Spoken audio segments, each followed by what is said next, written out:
Hello, listeners. I am Bill. My name is Bill. I am from London. Here is my friend Mary. Her name is Mary. Yes, here I am, listeners. I am Mary.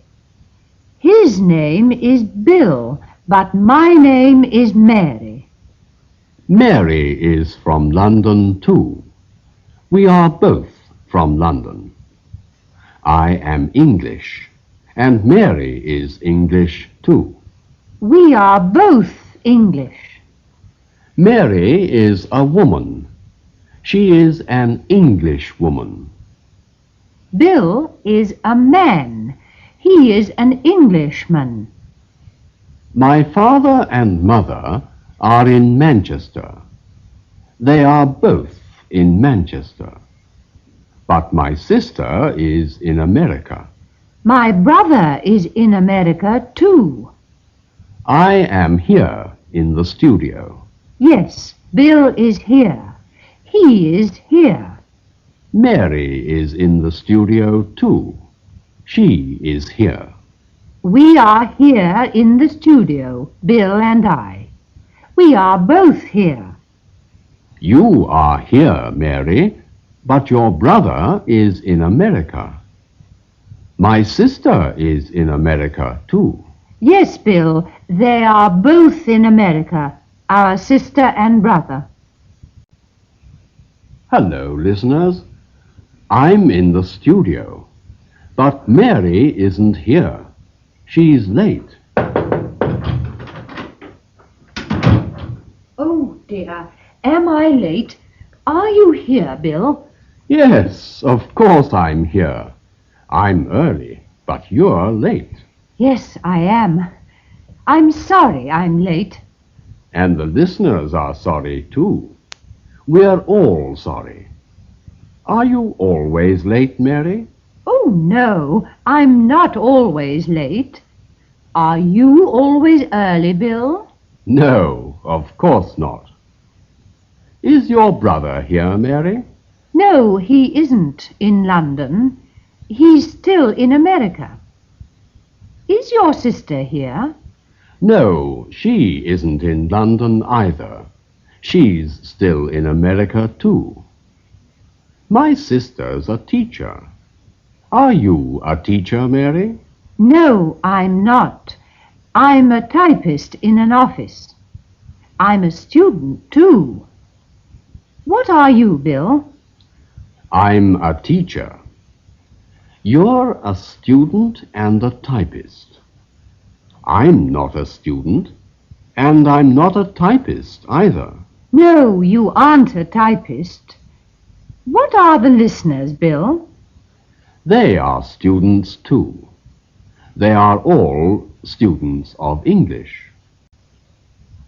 Hello, Bill. Here I am. I'm not late today. You aren't late either.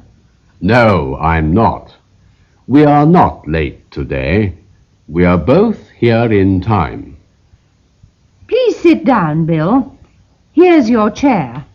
Thank you. Oh, what's this on my chair? It's my box of matches and your book, Mary. Is it on your chair, Bill? I'm sorry. There, now it is on the table. Now sit down on your chair. What's that on the floor, Mary? Where? There, under the table. That's your hat, Bill. It's on the floor under the table. Oh, and where are my papers for the lesson today? Are they on the table? No, Bill, they are in your hand. Put them on the table and begin the lesson. Hello, listeners. We are not late today.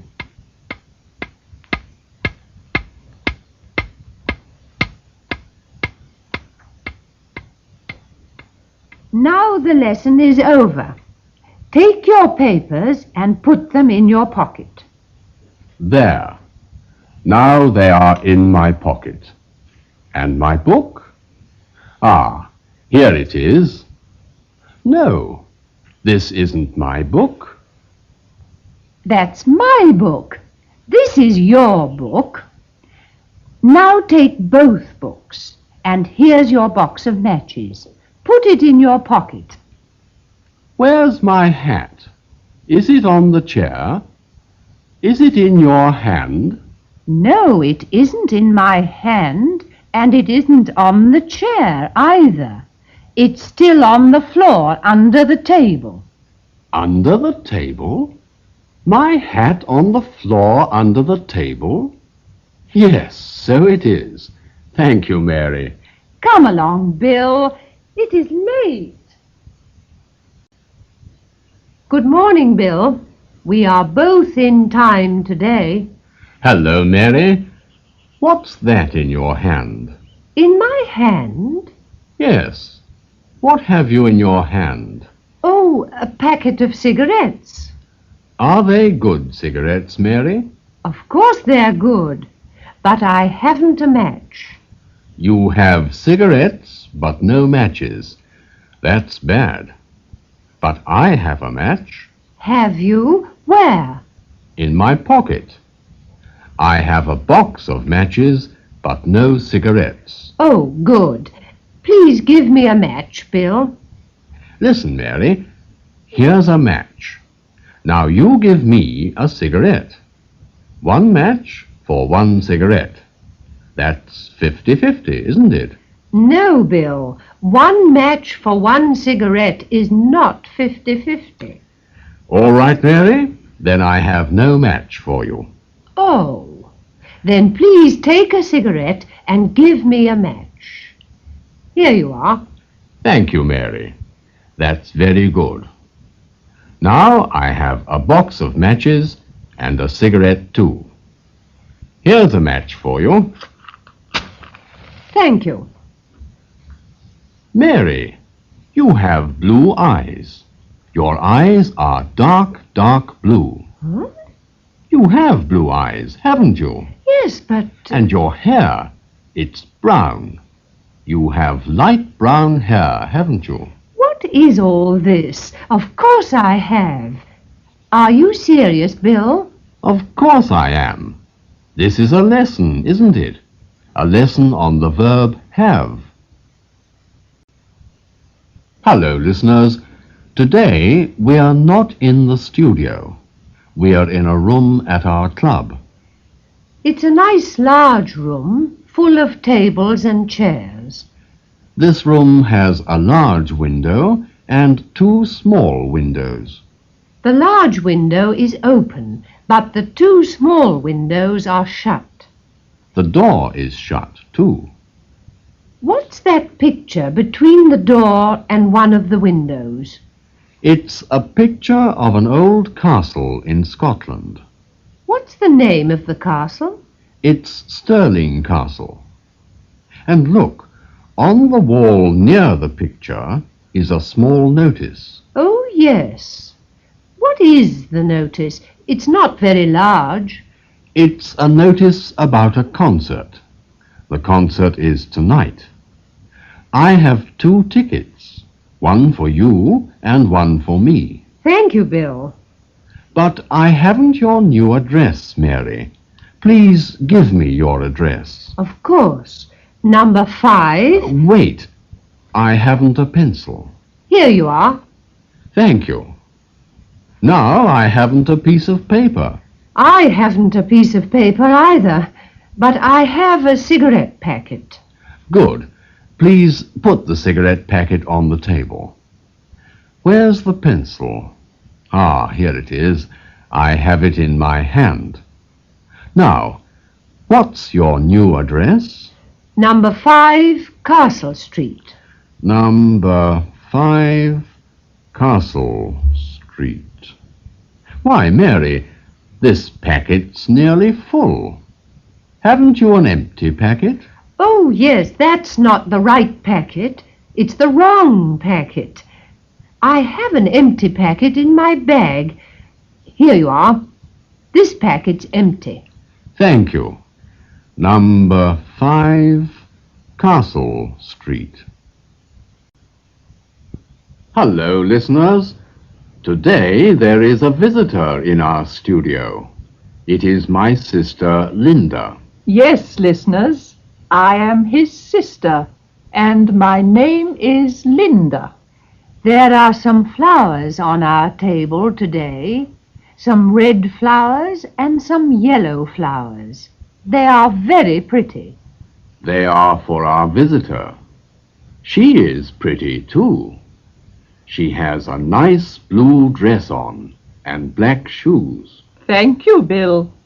You have a very nice tie on. Huh. It's a blue tie, listeners. But, Bill, your coat isn't nice at all. The pockets are very full. Yes, they are. What have you in your pocket, Bill? There's only a handkerchief and a box of matches. That isn't much, is it? Oh, and there's an orange, too. Oh, dear. Bill, that's very bad for your coat pocket. Is that all you have? No, there's an empty cigarette packet, too. There. That's all. Why, there's some writing on it. Bill, it's my old cigarette packet. Well, it's the packet with your address on it. All right. But now show us what there is in your handbag. There aren't any empty cigarette packets or matchboxes in my handbag, Bill. Mary, you have your coat on. Are you cold? No. But you have your warm brown coat on. And what's this? There's a mark on it, Mary. A white mark. Yes, there's some chalk on it. Oh, dear. Is there any water here? No, there isn't any water, but there's a small brush in my handbag. Here it is. Well, Linda, you are here in time to listen to your voice on the radio. Bill isn't here yet. No, he isn't. He's late as usual.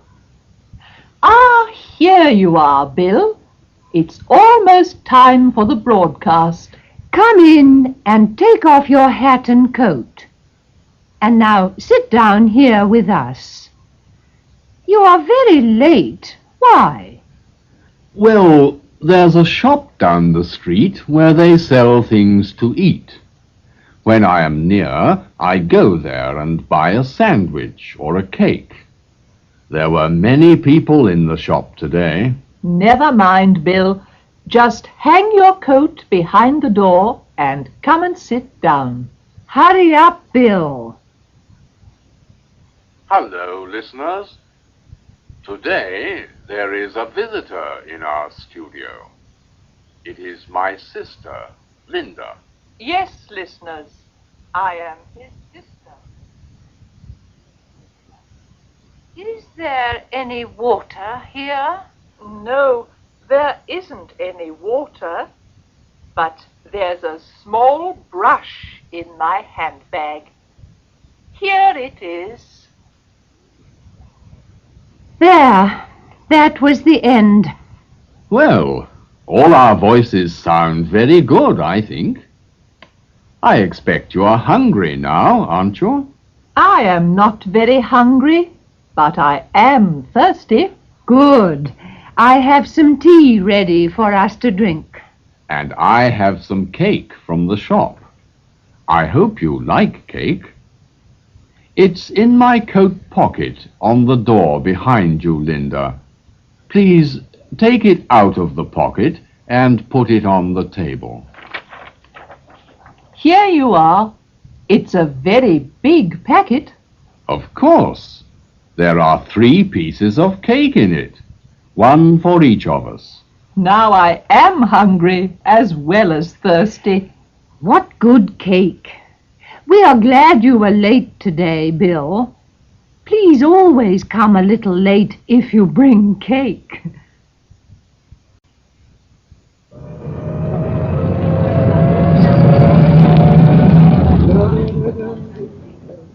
Hello, Mary. Why are you standing here in the cold wind? I'm waiting for a bus, but the buses are very full at this time of the day. Where are you going? This isn't your way home. You must take a bus from the other side of the street to go home. I'm not going home now. I'm going for a walk in the park.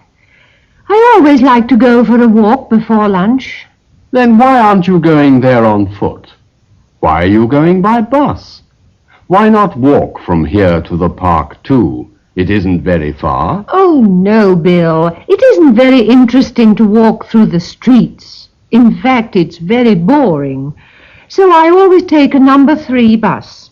Look, there's a bus coming now, and it's not very full. In fact, it's nearly empty. Oh, good.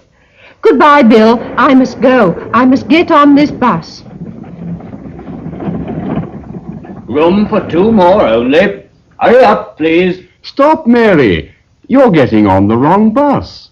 This is a number 10. It isn't a number 3. Oh, I must get off again. Now, miss, no standing on the platform. Are you getting on or getting off? Help me, Bill. I'm getting off again now. Here, take my hand. Now, jump. There. Now you're standing on the street again. Thank you, Bill. How silly of me. Never mind. Look, a number 3 is coming now. That's the right bus to take you to the park.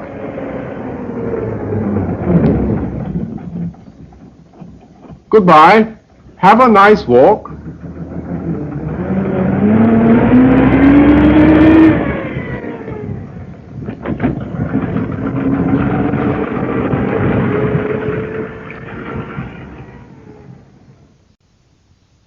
Thank you for asking me to tea, Mary.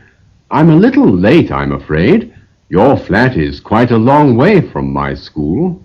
Why can't you come by bus instead of on foot? I often come by bus, but the weather is so fine that I can't sit inside a bus today.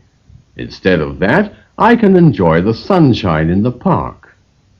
Can you see the park from your window, Mary? No, I can't. But let's tell the listeners what we can see through my window. Yes, Mary, that's a good idea. You go and look out of the window. Now, what can you see? I can see the other side of the street. There's a man standing in front of a shop. Come here and stand by me, Bill, and look out of the window with me. Oh, yes, I can see him. And there's a woman behind him holding a little child by the hand. It's a boy, and he's standing on her right. They are looking at the things in the shop window. Now they are all turning to the left. See, the little boy is now between the man and the woman. Yes, I think they must be his father and mother. They are coming across to this side of the street now. Yes, I can still see the man and the woman and the top of the little boy's head. They are waiting near the bus stop at the corner of the street. Look, they are all getting into a bus. Now they are all inside the bus, and the bus is going down the street. I can see another bus coming up the street on the other side. Now the 2 buses are going past each other. The street is empty again. Yes, it is. I can't see anything interesting to describe, so let's sit down and have some tea. That's a very good idea. My long walk has made me very thirsty. Hello, Mary. Where are you going? I'm going shopping. First, I want to buy some things at the grocer's. Do you mind if I come with you? No, of course not. You can carry my bag for me. Oh. Here we are at the grocer's. I want some flour and sugar here. Then we can go to the baker's for some bread. Flour and sugar are heavy to carry. Must you buy flour and sugar today? I don't want to carry a heavy bag. Here's the bag, Bill. It's full of flour and sugar now, so don't drop it. Oh, it's not light. It's quite heavy. Do you always buy as much as this? Well, no, I don't usually buy much flour and sugar, but today you are with me. You are carrying my bag, so today I can buy a lot of flour and sugar. There, now we're at the baker's. I hope you don't buy much at the baker's. Oh, yes, I want a lot of things. 2 large loaves of bread, and I mustn't forget a dozen rolls. Oh, dear, I can't carry so much. Do you hear him, listeners? Bill wants to come with me to the grocer's and to the baker's, but he doesn't want to carry my heavy bag. Well, I don't want any more things to carry. Remember the English proverb, it's the last straw that breaks the camel's back. All right, Bill, there's nothing else that I must buy. And now, here we are at my house. You know my flat, it's on the 7th floor. The 7th floor? Yes, but we have a lift. Oh, there's a notice on the lift door. It doesn't work. Now we must walk up. You must carry my bag up to the 7th floor, Bill. Well, that's the last straw. It really is. I don't want to go shopping with you again, Mary. Is that you, Bill? Come in. Hello, Mary. It's raining hard, so I'm very wet. Oh, it always rains when I want to go out. Come inside and sit down for a few minutes. Take your raincoat off. Thank you. I'm already taking it off. It's too wet to go for a walk today, I'm afraid. Well, let's go and see a film. It's not too wet to do that, is it? Oh, no, but it's too early to go to a cinema. In fact, there's enough time for me to get dry first. Your flat is quite warm, Mary, and I'm sitting in a soft armchair. It's very comfortable. You always sit in that chair when you come here. Would you like a cigarette, Bill? Thank you. But have you enough for yourself? That packet's nearly empty. Oh, yes, I mustn't smoke too many cigarettes. Have you any matches? I think there are some in my raincoat pocket. Can you get them? My coat's outside, hanging behind the door. Here's your coat. Ooh, it's almost too wet to touch. I'm looking for the matches now. Tell me, which pocket are they in? They're in the left-hand pocket. Are you looking there? Ah, now I have them. The box is nearly empty, Bill. There are only a few matches in it. Perhaps they aren't dry enough to strike on the box. No, it's all right. They're not too wet to burn. Now let's have a cup of tea before we go to the cinema. Tea takes only 10 minutes to make. Good. That's just enough time for me to finish this cigarette before the tea's ready. That must be Bill. Come in. Hello, Mary. It isn't raining this evening. Do you want to go out? No, it's too cold to go out today. We can stay here and talk. What are you doing now? Reading. What are you reading, Mary? I have 2 books here. Which one do you mean? I mean the one lying open on the table in front of you. Oh, that's a novel about time. It's called Occam's Razor by David Duncan. Oh? What's it like? Is it interesting enough for me to read? Yes, I think it is. Well, what's it about? It's about 2 people from another world. They find themselves here by accident. This is a tragic problem for them, but they don't know why. What is this problem? Well, they try to understand our people, but they're too different from us to find any real friends. I see. They don't really belong anywhere. That's right. They lose one world, their own world, but cannot find another. You must lend it to me, Mary. You always have plenty of books to read. Who gives you so many books? I borrow them from the library. You have two new books there on the table. Whose is the other one? It belongs to my friend Anne. It's a German grammar. She's coming at 7 to do some study with me. Stay and study some German grammar with us. No, thank you. I haven't enough time to stay long this evening. I must go home and write some letters. Oh, excuse me, sir, but your young lady is at the front door. Do you mean Mary? Yes, sir.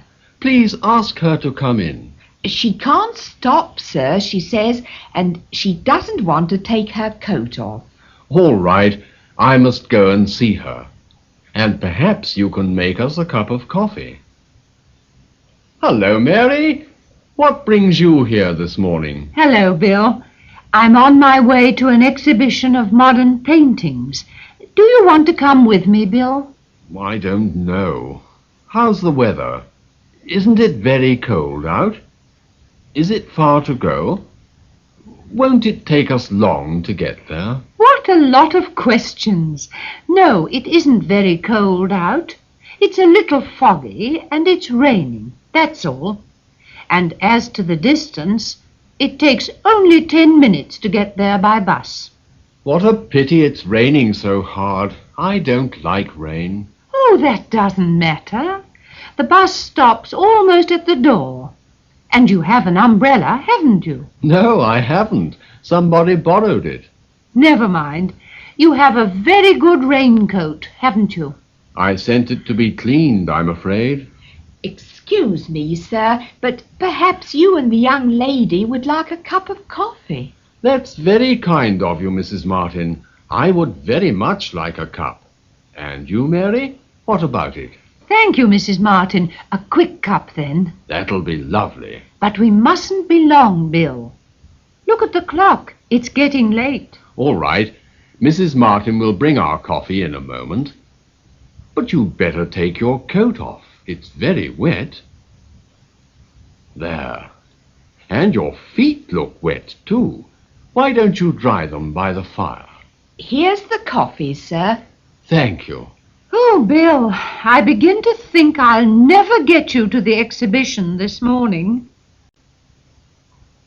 It's kind of you to come and help me pack, Mary. Not at all, Linda. I'm sorry you must go back to your school so soon.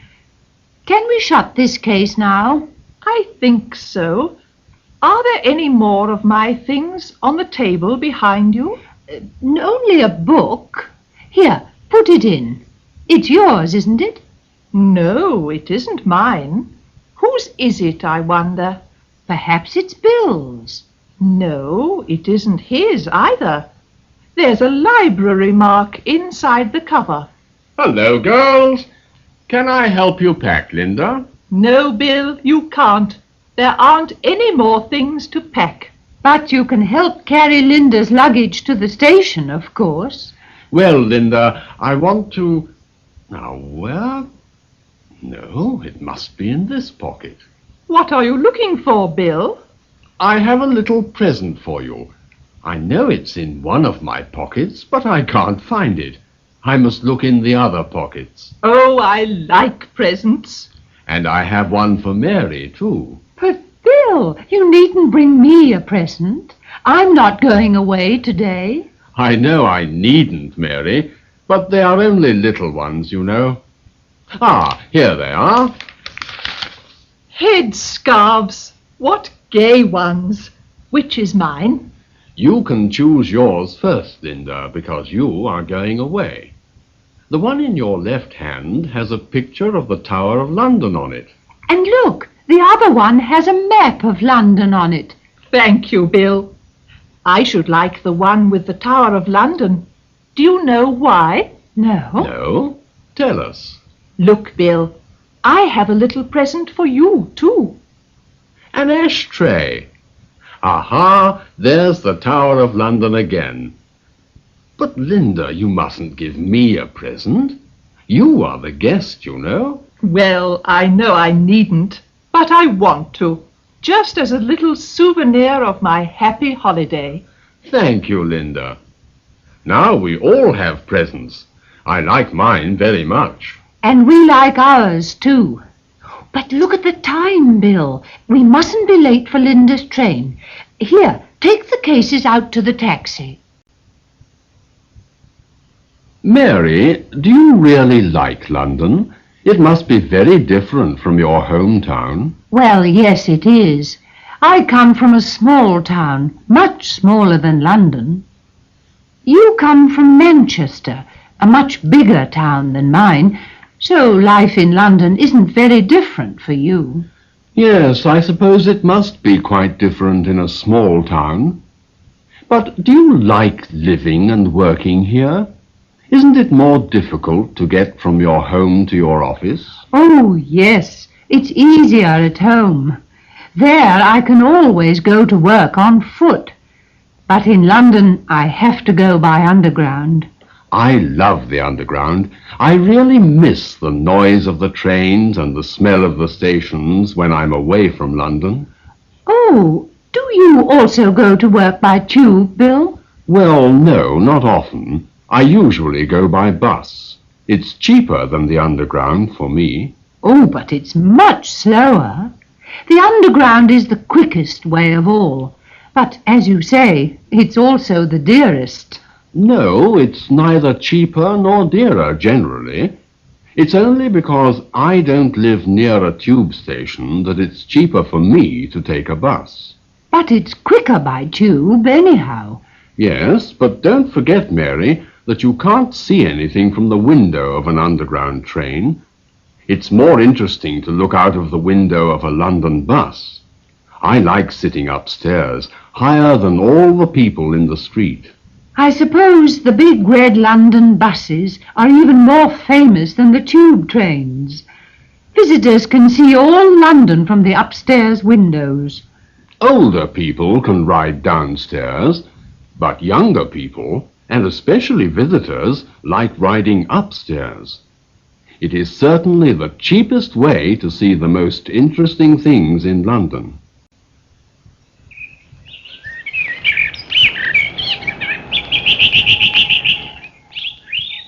Look, Bill, the sun is shining this morning.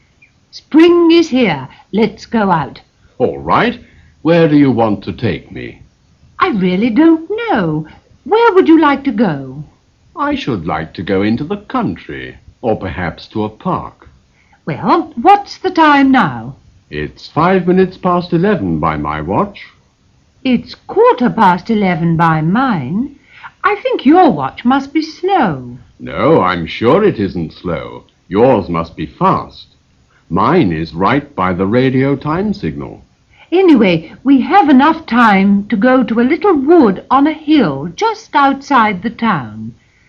We must be back at 1 o'clock for lunch, so let's go at once.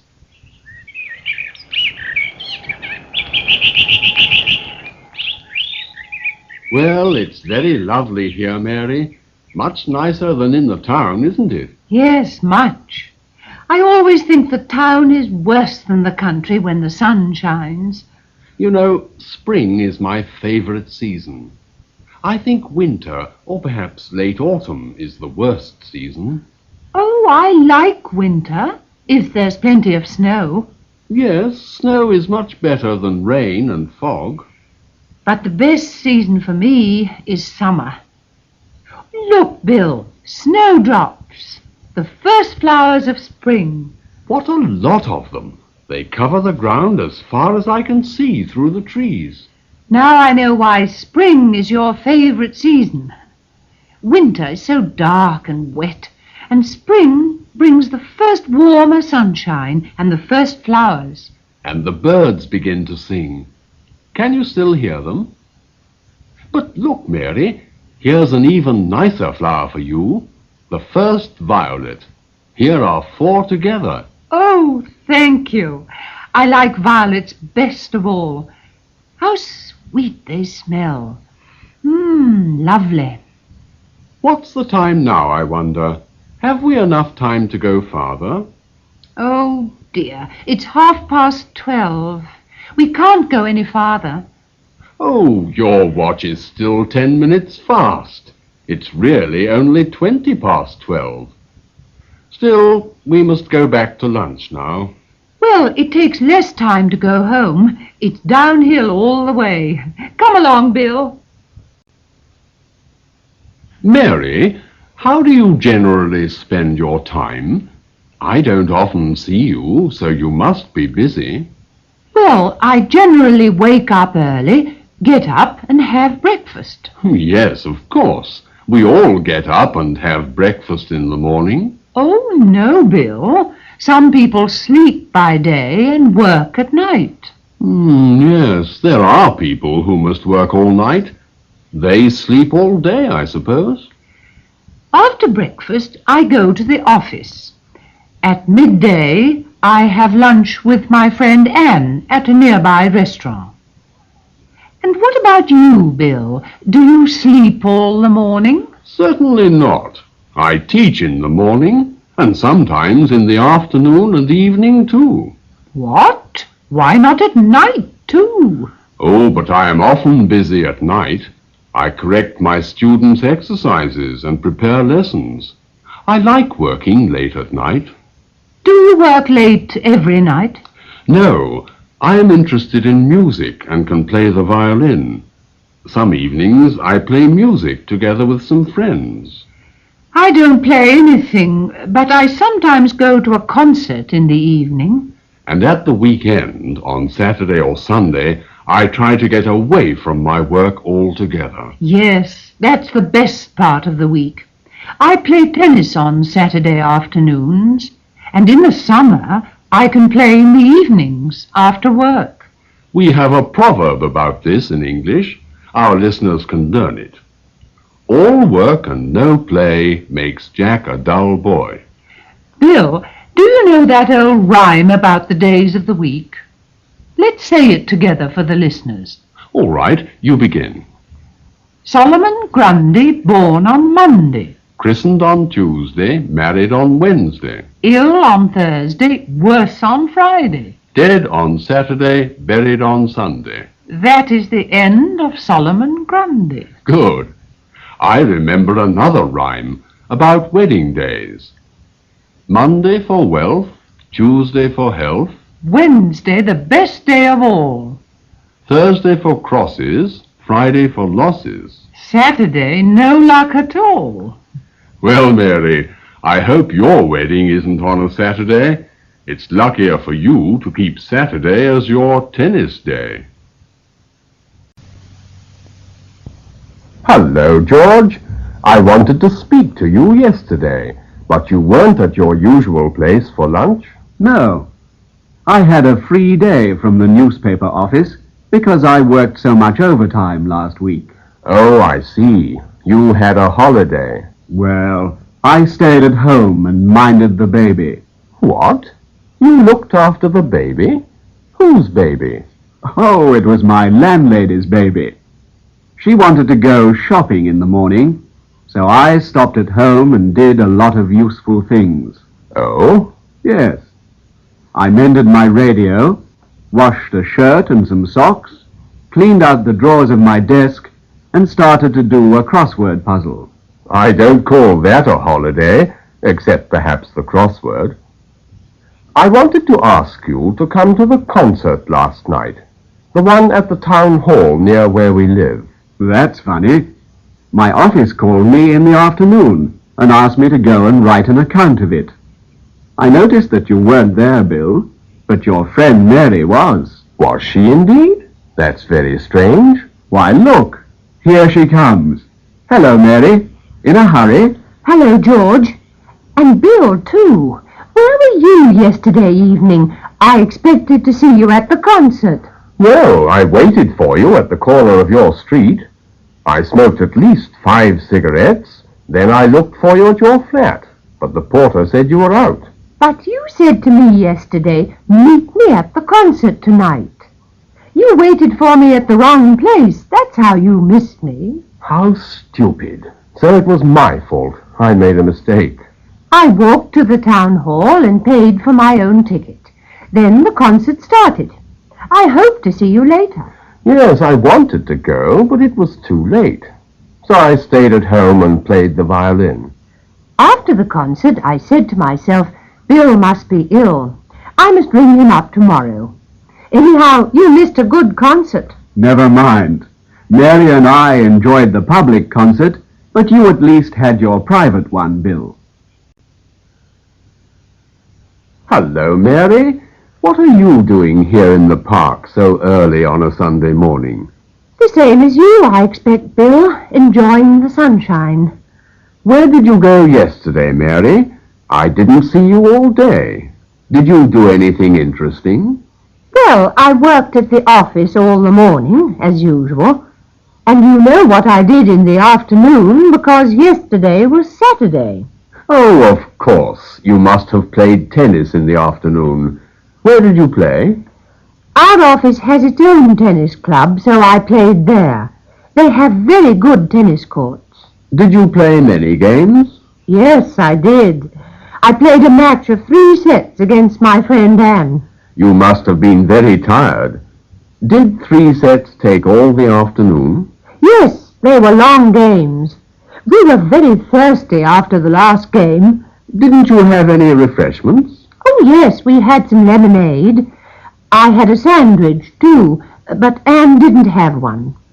By the way, do I know your friend Anne? Did I meet her at your little party last week? No, she didn't come. I didn't invite her. What a pity.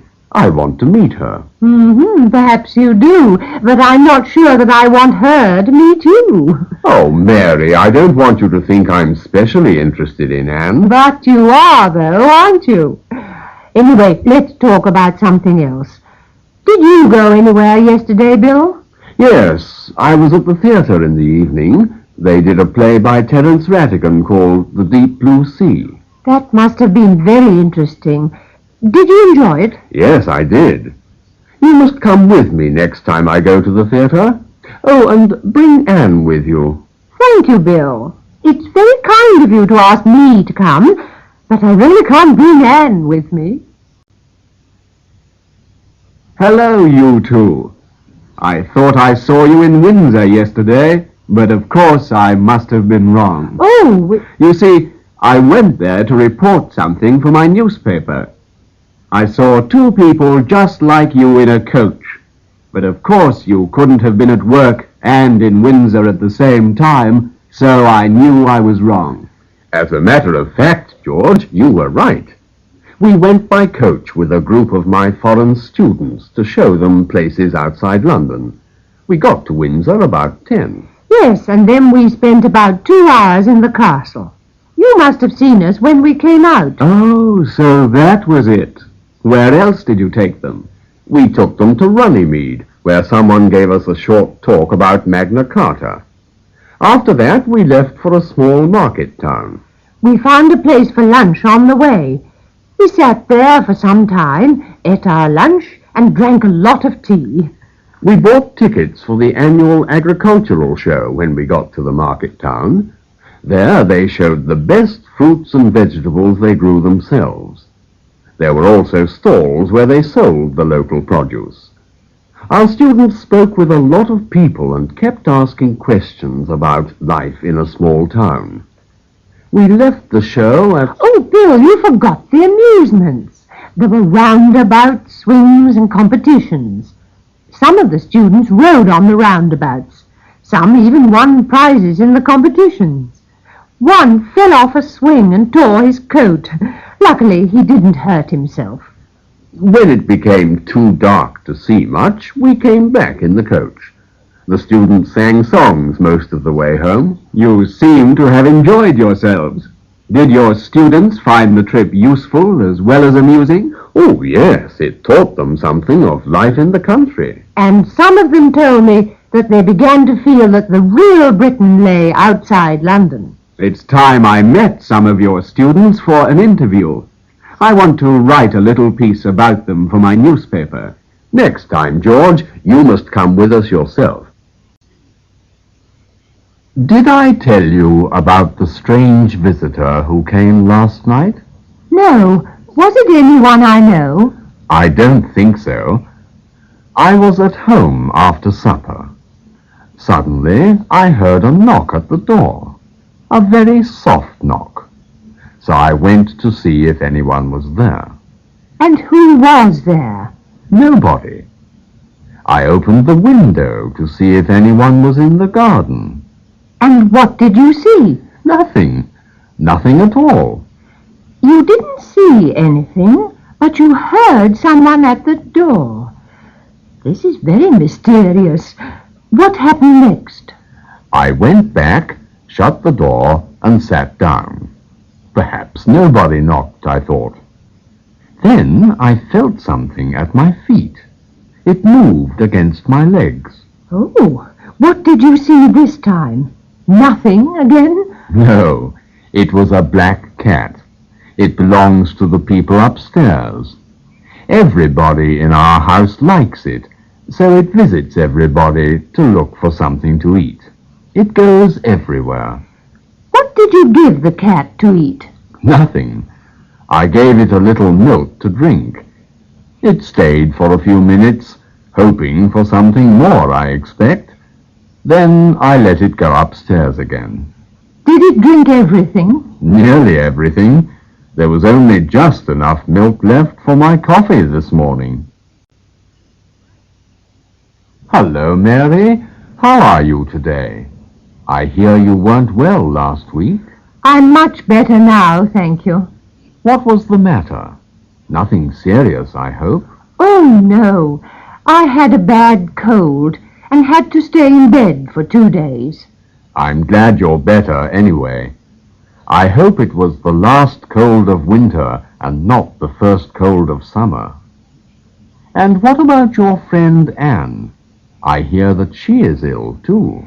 She was ill, but she's all right now. I think she caught my cold.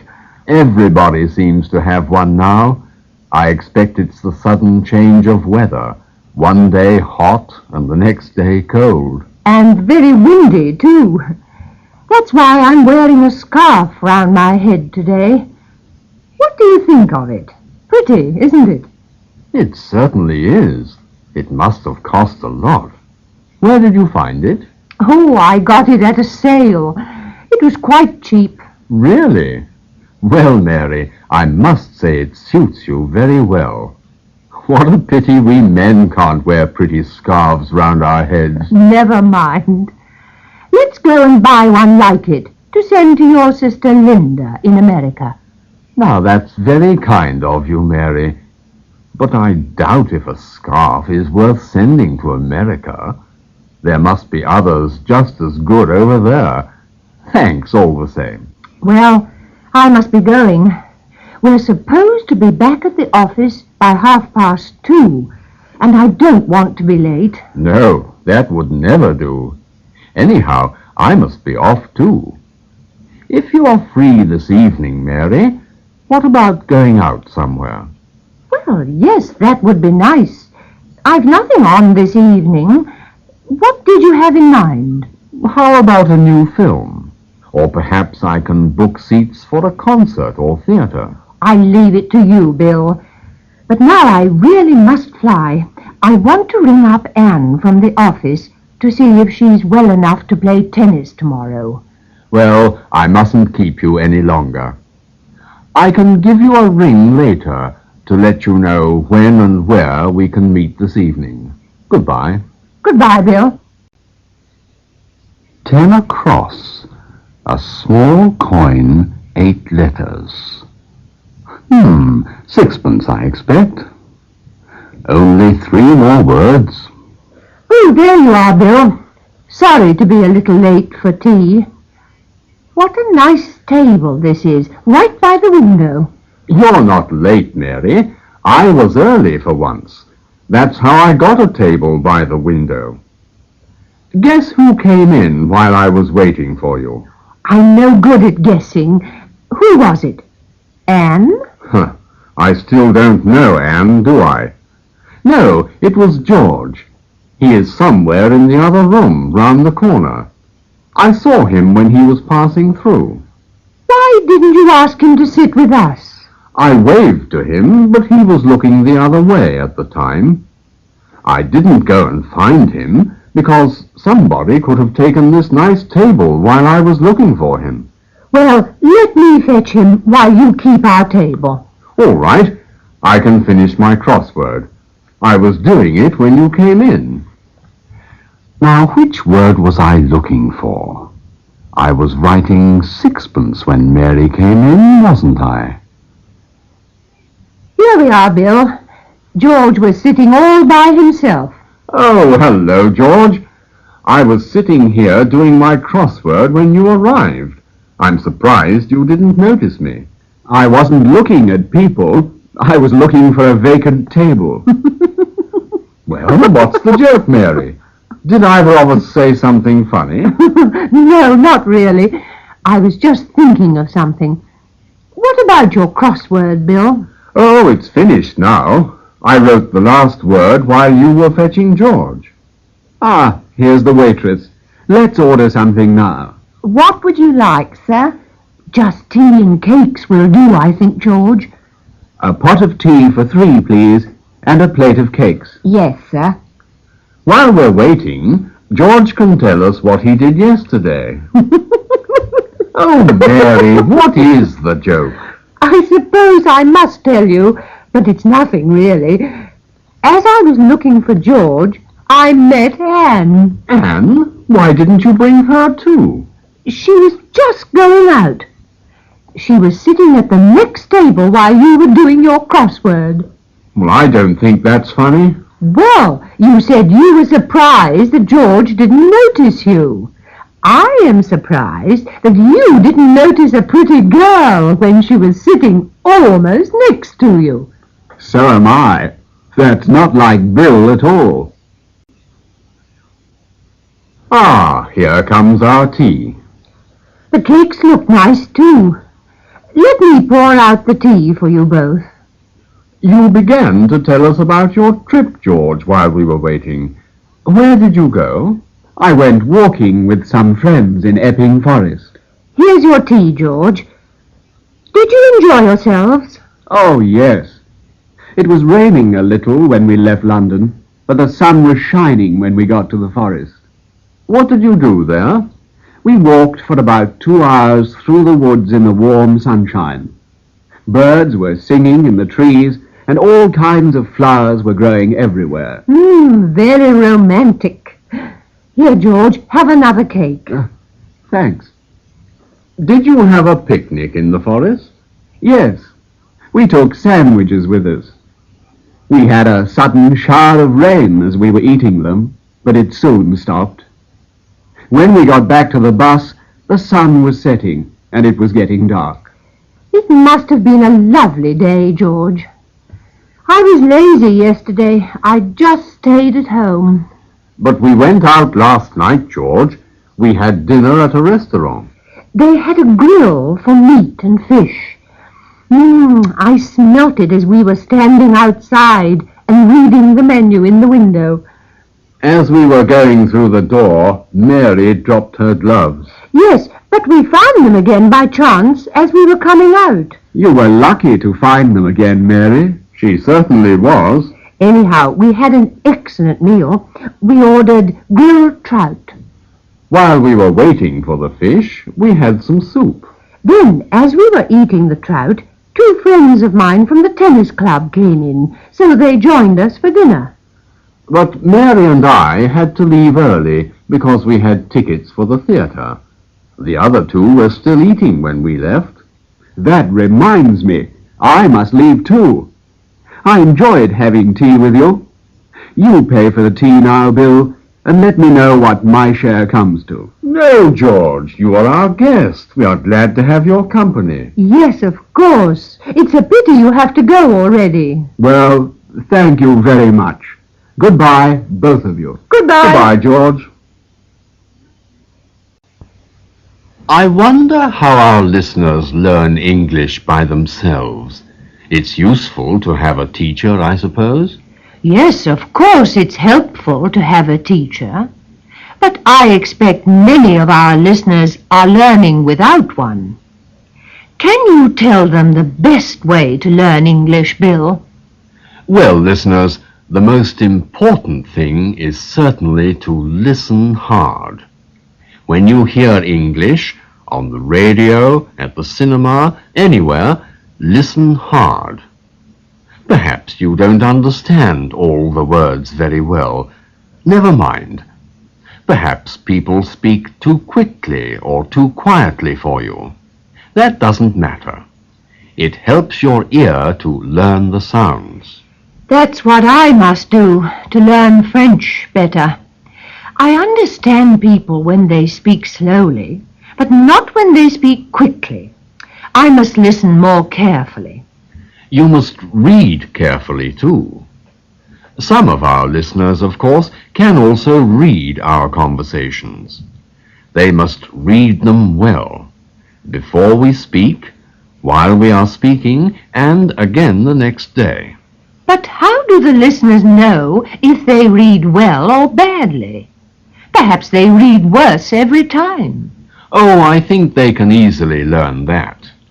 They can listen to this lesson with their ears and follow the text carefully with their eyes. Yes, that's true. They can learn through their ears by listening carefully to the radio, or they can learn from the text through their eyes.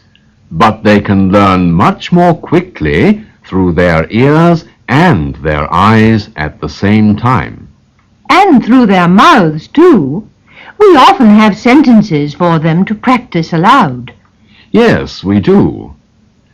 Do you say your answers loudly and clearly, listeners? What a pity we can't hear you. But we hope you all speak clearly when we give you questions to answer. So our listeners, even without a teacher, can practice English in 3 ways.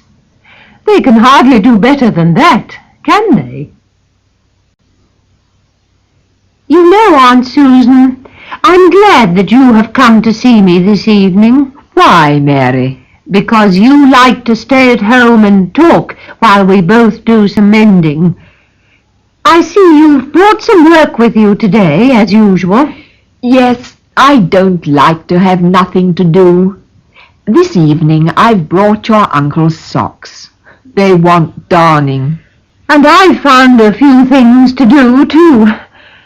You know, Aunt Susan, sometimes my friend Bill comes.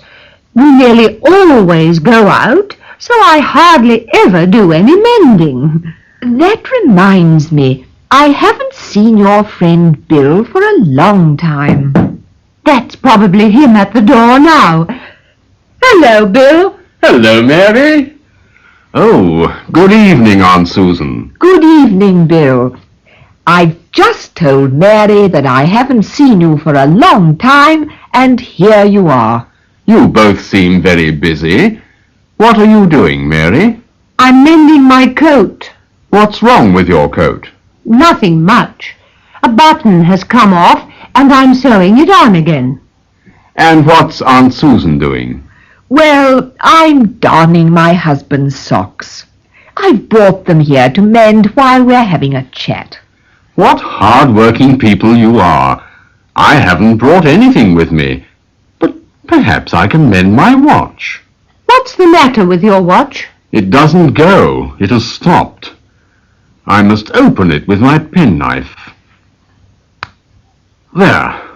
Now I have opened it. Oh, dear. I can't find my needle. I've lost it. Of course you haven't lost your needle. It must be somewhere on the table. Here, I've found it. Where is it? It's under one of the socks that Aunt Susan is mending. Is mending? That's not quite right, Bill. You must say has mended. I've finished the 3 on the table. Well, that's very nice for your husband, isn't it? Have you finished your coat, Mary? Not quite. I'm just sewing the last few stitches. There. Now I've finished the last sock. And I have sewn my button on now. Have you mended your watch, Bill? No, I haven't. A wheel has fallen out and a hand has come off. I'm afraid I've broken it. How long have you been in London now, Mary? About 6 months, isn't it? What have you seen in the city? I've been in London since January, Bill. I came here only 5 months ago. Really? You've been here for only 5 months? Yes, and I haven't seen very many things. I've been much too busy, and I didn't go out much in the winter because it was nearly always rainy or cold at the weekend. But now summer has come, and the weather is much warmer. I suppose it's too warm to go sightseeing now, and you spend your free time in the country. Oh, no, I've seen something of the town this month. Last week, for instance, I went to the Tower of London and 1 or 2 museums and art galleries. But I haven't visited the National Gallery. Have you seen it? Yes, I have. I went there 2 weeks ago. Oh, did you? What did you like best? That's very difficult to say, Mary. There were so many wonderful pictures in every room. Perhaps in general, I enjoyed the Dutch paintings of the 17th century most. I really must go there soon. You must take me, Bill. By the way, I quite forgot to tell you that I've also visited the zoo. Oh, when did you go there? I went there last Saturday afternoon with Anne. We both enjoyed it very much. But you generally play tennis on Saturday afternoons, don't you? Yes, but we haven't been able to play for the last fortnight because they're repairing the tennis courts. Anne and I have had to go out instead of playing. I haven't been to the zoo since last summer, but it hasn't changed much, I imagine. What did you do there? Oh, the usual things. Of course, we bought some nuts and fed the monkeys and bears. I remember the bears, and I certainly haven't forgotten those monkeys. I've never seen such greedy animals. Which reminds me, isn't it nearly lunchtime? Not quite. But look, I've saved some of the nuts from the zoo for you, Bill. Help yourself if you're hungry. Let me see. It's the 13th. I thought it was. Yes, I've promised Anne a game of tennis this evening. Oh? I thought they were mending your tennis courts. They've already finished the work. The club opened again last night. But why did you ask me the date? Isn't it on the newspaper you're reading? Let me look. Ah, it's not today's paper. Oh, I thought it was. I wondered why the news seemed old. It's yesterday's. Really, Bill, that's just as good for finding today's date, isn't it? All right. I'm being stupid again. Where is today's paper, anyway? I haven't seen it. Is there any important news in it? Well, how do I know? I haven't read today's paper yet. I really wanted to find out what films are showing this week. Oh, I see. I thought perhaps you would come with me to see a film on Saturday. I'd love to, but I'm afraid I can't. I'm going back home for the weekend to see my family. Why don't you come too? You haven't been there for a long time. No, that's true. I haven't visited your family since the middle of March. I remember we went for a walk to a little wood on a hill. Oh, I haven't forgotten that either. You picked me some violets too. Yes, and your watch was 10 minutes fast all the time we were there.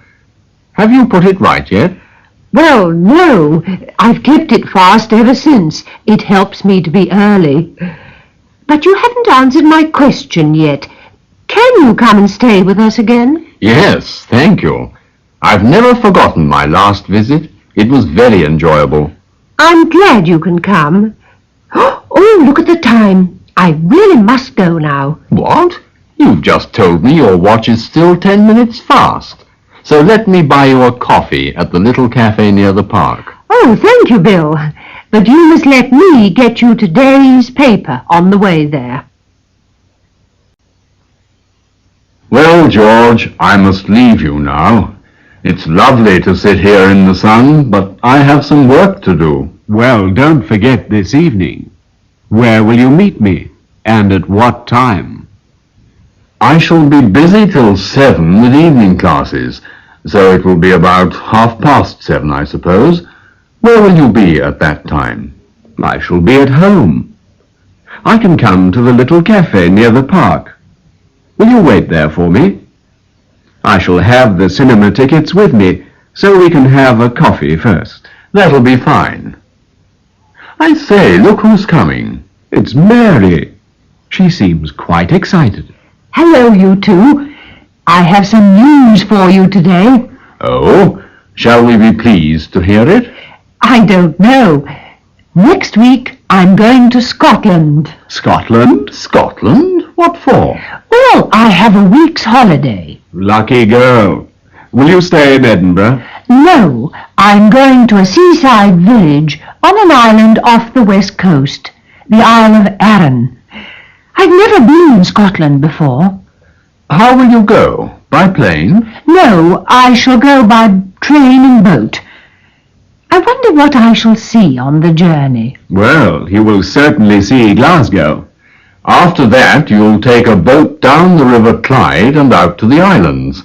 It'll be very beautiful in weather like this. Shall I have time to stop in Glasgow?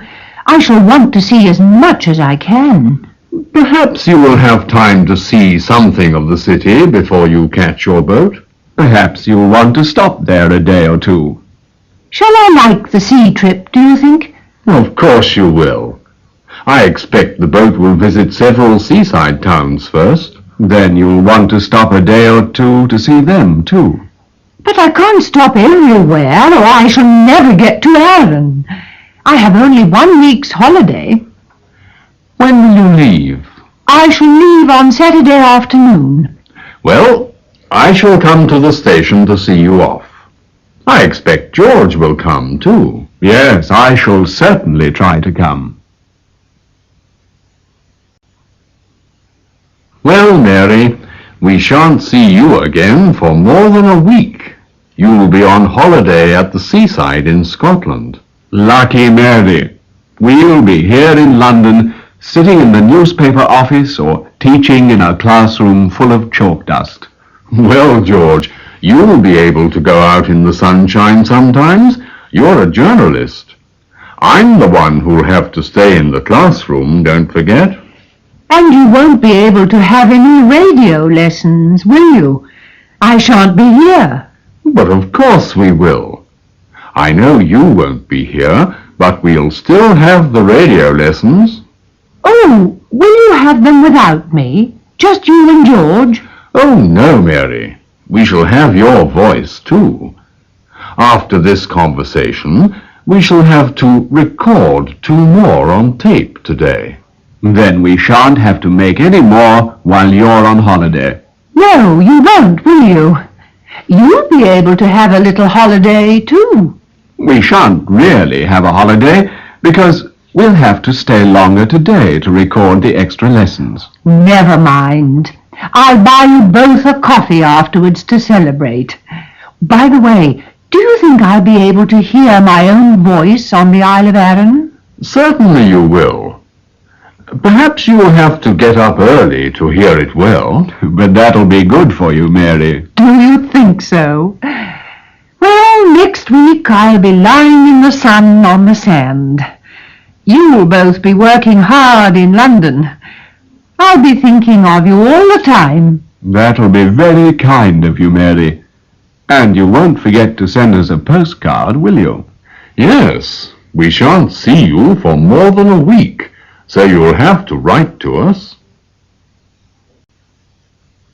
Write to you both? I'm going to stay in Scotland a week, not a year. Oh, just 1 postcard to the 2 of us. We'll want to know if you've arrived. I'm not going to promise. Oh, it is nice here on the grass in the park. But I'm going to leave you now. I have so much to do to get ready for my trip. You can't do that yet, Mary. We're going to record 2 more conversations first. You will have to stay a little longer. The recorder is still working. Oh, I forgot the extra conversations. Oh dear, look over there. It's the park keeper coming to interrupt us. Well, he wonders what we're doing, I expect. I hope he isn't going to spoil our recording. I really can't stay here all day, you know. Good afternoon. What exactly is that machine you're playing with down there?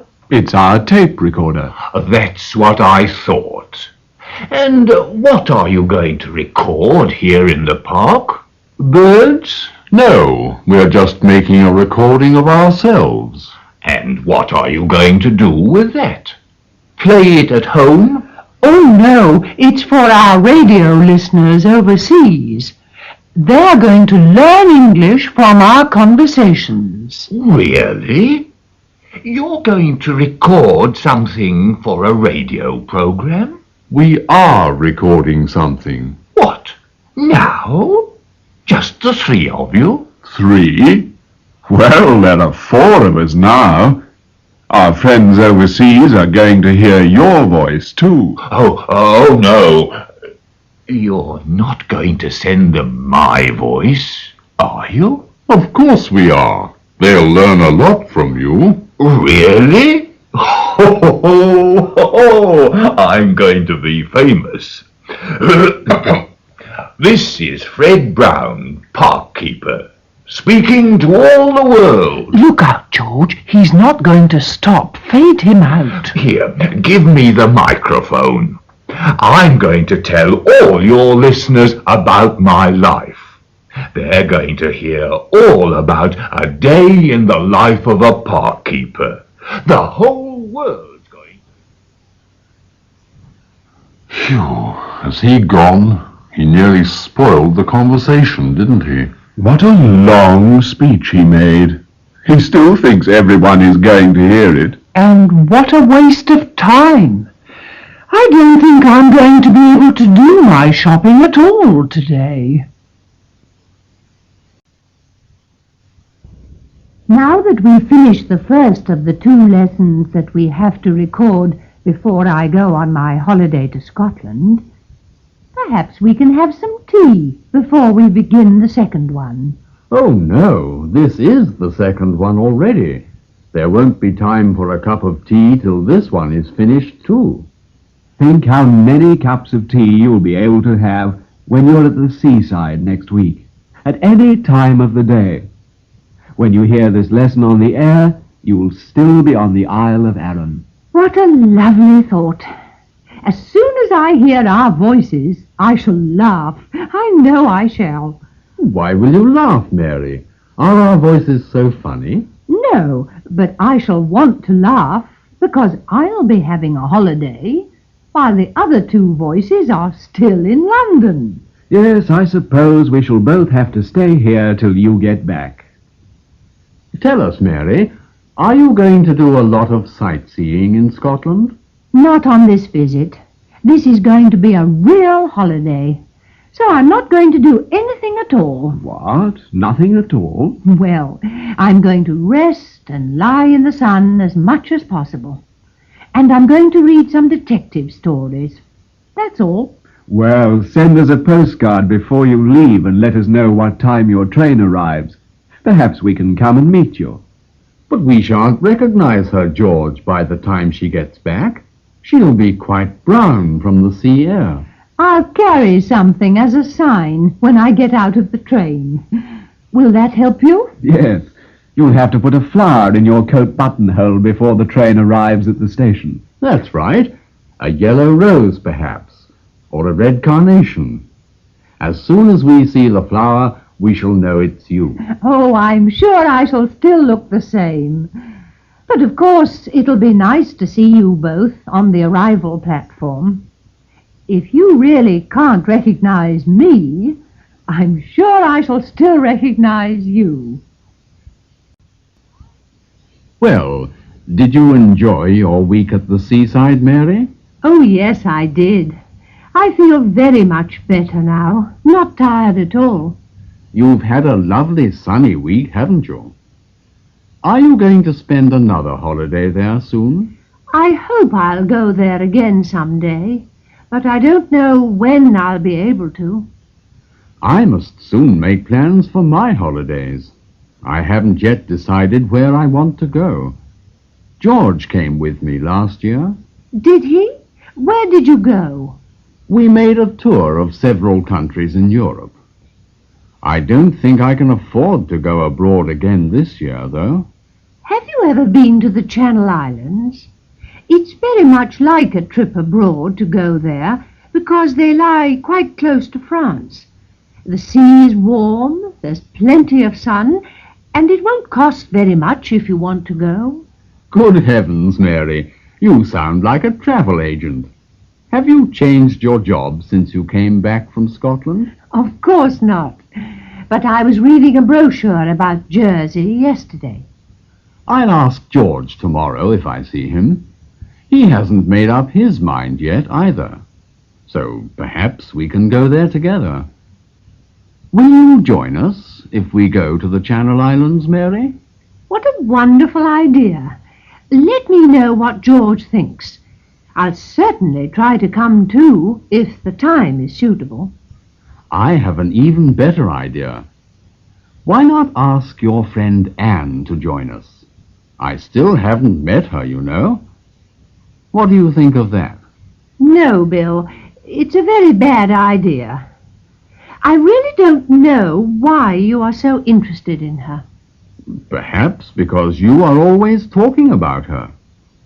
And if she comes, she'll be good company for George, won't she? But you don't know that George will be able to come, do you? Besides, I'm sure Anne has made plans for her holiday already. I didn't thank you for the pleasant half hour we had in the cafe last night. I'm sorry I had to leave so suddenly. I hope you weren't lonely afterwards. Not at all. Before you had gone out of the door, I met a very charming girl. She had seen us before you got up to leave. Oh, really? Then why did she wait till I'd left? Do I know her? Yes, you know her quite well. But I hadn't met her till last night. I was a little angry that you had always kept such a charming person for yourself and had never introduced me to her. Well, who was your mysterious and charming companion? It was your friend Anne. Anne? But how did you know her if you hadn't met her? She introduced herself. She was sitting alone, waiting for a friend who hadn't come. After she had seen you leave, she came across to me. Why did she wait until I'd gone? Well, she told me that she was angry with you, too, because you had never introduced her to me. Well, she knows you now, anyhow. What did you do? After we had drunk another coffee, we went for a walk in the park. The moon had already risen, and it was very romantic. Bill, I'm shocked. But let me tell you what happened after we got into the park. We hadn't gone far when... No, I don't want to hear what you did. I've heard quite enough already. Please, Mary, you must listen. Well, we'd hardly gone a few yards when we met... Well, who do you think? I don't know, and I don't care. It was George. George? He was very surprised to see us. You see, he was the friend that Anne had been waiting for at the cafe. Anne never told me. Then we all three went back for more coffees. And by the time we had drunk them, we had made plans for all four of us to spend a holiday in Jersey. Well, I really don't know what to say. Say nothing. Just look forward to the holiday. Well, Mary, here we all are to take you out to dinner before our holiday begins tomorrow. Oh, but I haven't packed yet. Neither have I. But you must eat sometime. Yes, Mary. We can help you pack later. However, perhaps she had better do it now. Yes, I'd rather do it now. Need I take a lot of things? Do I need more than one case? No. Only what's necessary for a few days. You'd better take a change of clothes, and of course your toothbrush, and you may need something to eat on the train or boat. You ought to take a book to read, your camera, and, of course, your bathing costume. If you add much more, I'll have to take 2 cases after all. But wouldn't you rather take too much than too little? If you wanted some special thing in Jersey and then found that you had left it in London, you would be very cross, wouldn't you? If I forgot anything, I could buy it in Jersey, couldn't I? Of course you could. You'd better not listen to George. But you mustn't take more than you can carry, because we may not always find porters to carry our things. Oh, that doesn't matter, Bill. You and George will have to carry them if we can't find porters. Do you hear that, Bill? Will you be able to carry Mary's bags as well as your own? Of course he will. I'll be able to get everything into one case, I'm sure. I'll fetch some of my things. And if we started packing now, we might still be in time to get something to eat. Come along, Anne. You can help her to find what she wants. Well, if we can't shut the case, you and George will have to sit on it to help. Here are some dresses and shoes. Why, you're all still talking. Hurry up, everybody. Yes, I'm getting hungry. If we hadn't before now. Here's your case, Mary. I've opened it for you. Here we are. We've reached our hotel at last. I'm glad you said at last. We've been walking for at least half an hour. I've been hoping to see it ever since we left the boat. Don't forget, I've been carrying Anne's bag. Bill has been helping me, too. This hotel may be a long way from the harbor, but look where it stands, right on the shore. Go and ask about our rooms at the reception desk, Bill. All right. We ought to unpack our things as soon as possible. We'll wait here by the door and look at the sea. May we change our rooms if we don't like them, do you think, Mary? They might not face the sea, you know. Oh, I should like a room facing the sea. I've been looking forward to that ever since we left London. Here's Bill. What did the receptionist say? We have excellent rooms facing the sea on the first floor. Oh, good. Let's go and see them. We've been standing here long enough. Yes, I think we might go upstairs to unpack and have a wash before lunch. We may have time for a short walk if we hurry. Come along. You needn't wait, Mary. I've almost finished putting my things away. May I come in? Yes, of course. As you can see, Anne and I have been unpacking our things. Yes, that's what we've been doing too. But I've forgotten to bring a hanger for my suit. Have you a spare one? There may be one in that wardrobe, Bill. I'll look. Yes, here's one. May I take it? Of course. What's that in your hand, Bill? My fishing line. I'm very fond of fishing. It's so restful. It certainly is. You only have to sit still with the line in your hand. You don't have to catch anything. May I borrow it one day, Bill? Of course you may. You never know. You might catch some fish for supper. Hurry up in there. I've been waiting for nearly 10 minutes. Coming, George.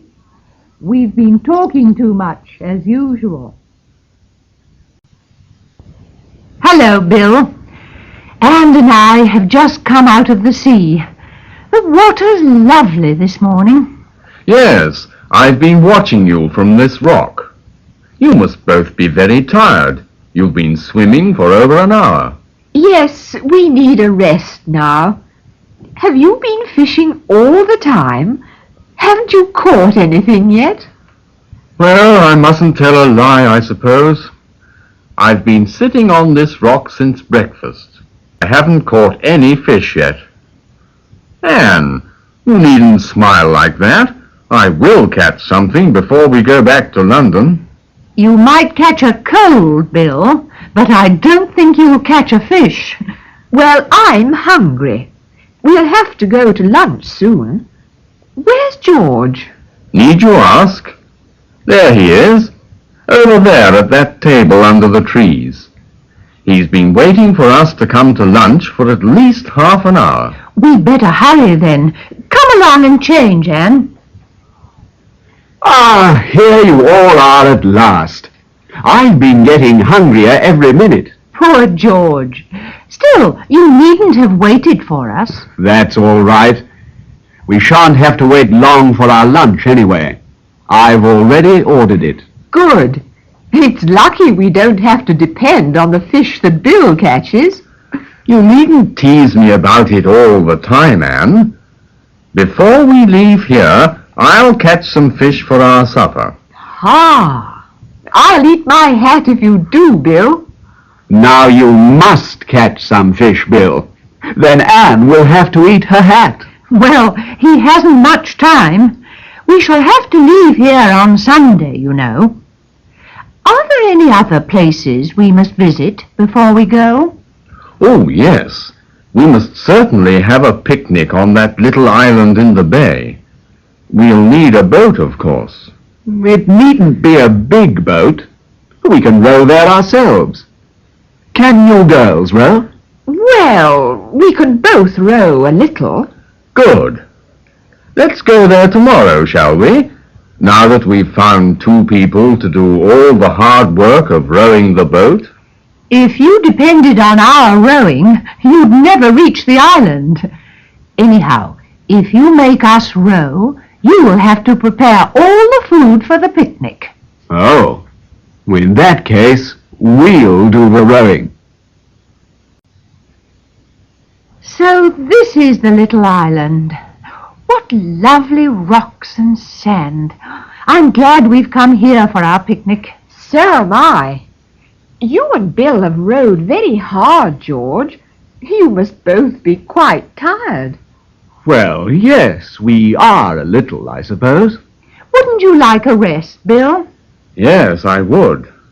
I think I'll have a short sleep in the shade of that big rock. That's a good idea. Don't forget to wake us up for lunch, girls. Who will join us? We won't.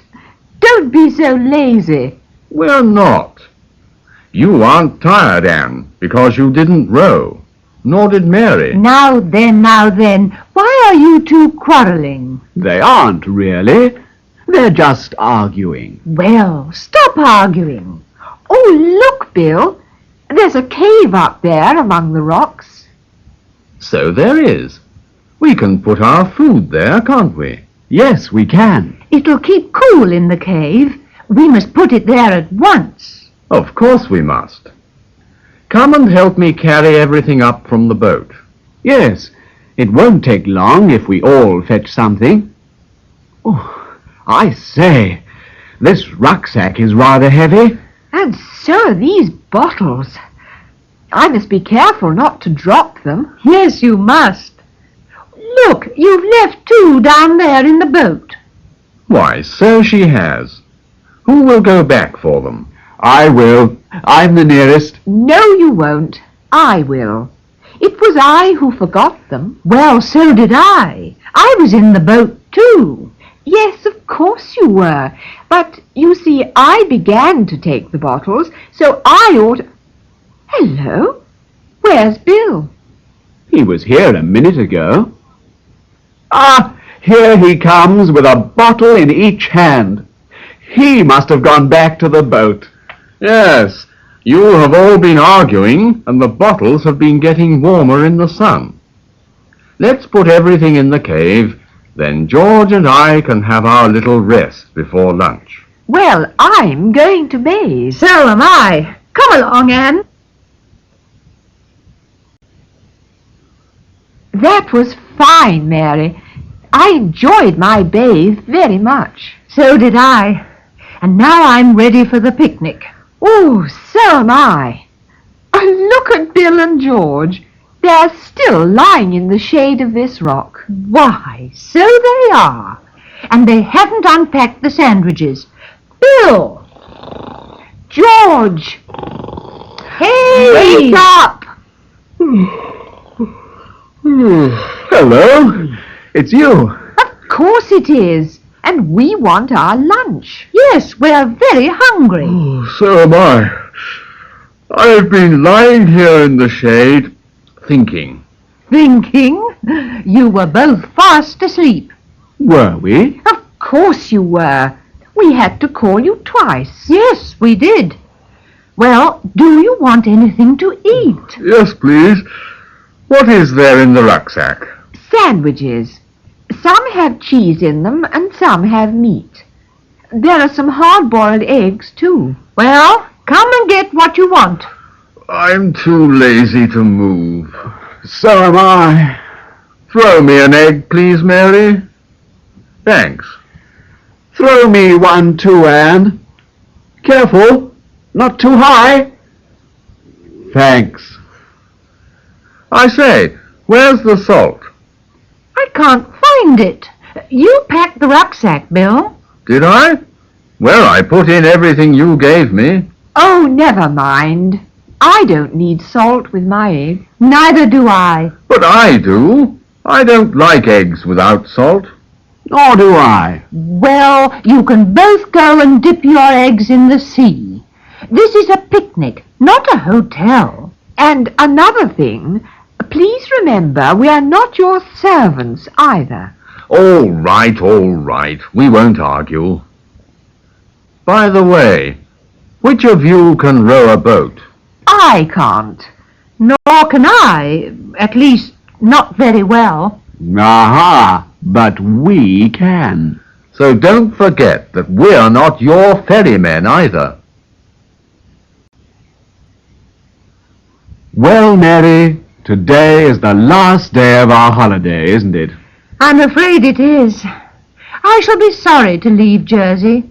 Won't you, Anne? I certainly shall. But we don't have to leave till tomorrow afternoon, do we? No, we don't. So we have at least half a day more, haven't we? Yes, the holiday's not quite over. I wonder where Bill is, by the way. That's him, sitting on that rock over there, isn't it? It certainly looks like him. Let's walk over and see, shall we? Come along. Oh, there you are. Don't come too near, will you? I'm fishing. Fishing? You sat here nearly every day for hours, and you haven't caught a single fish, have you? Shh, not too much noise. You'll frighten the fish. What fish? I can't see any. Can you, George? Well, no. They can't hear anyway, can they, Bill? Perhaps not. But this is my last chance to catch a fish, and I mustn't spoil it, must I? Anyway, perhaps they can see you. Oh, well, we'd better go, hadn't we? Yes, it's clear he doesn't want us to stay here, isn't it? No, don't go. It'll be lunchtime in half an hour, won't it? You can stay till then, can't you? I suppose so, Bill. We've nothing to do before lunch, have we? No, we haven't. Let's just sit here and watch Bill, shall we? We can tell him how... Bill, look out! You'll lose your fishing line. Oh, no, I won't. I've tied the end of it to my foot. It does feel heavy. I must pull it in. Why, you've caught the bottom of the sea, haven't you, Bill? No, I haven't. But it doesn't feel like a fish. Ah, here it comes. Oh, horrible. What is it? It's all legs. It's a big octopus. Bill's caught a fish at last. And what a strange fish, too. Octopus is very good to eat. Let's take it to the cook at our hotel, shall we? Yes, we can have it for supper, can't we? Of course. It'll be our farewell supper, won't it? Bill's octopus. Ah, but not for you, Anne. You haven't forgotten, have you? Forgotten what? Your hat. You said you would eat your hat if Bill caught a fish. So she did. Oh, you'll like that, Anne. Let's cook it with the octopus, shall we?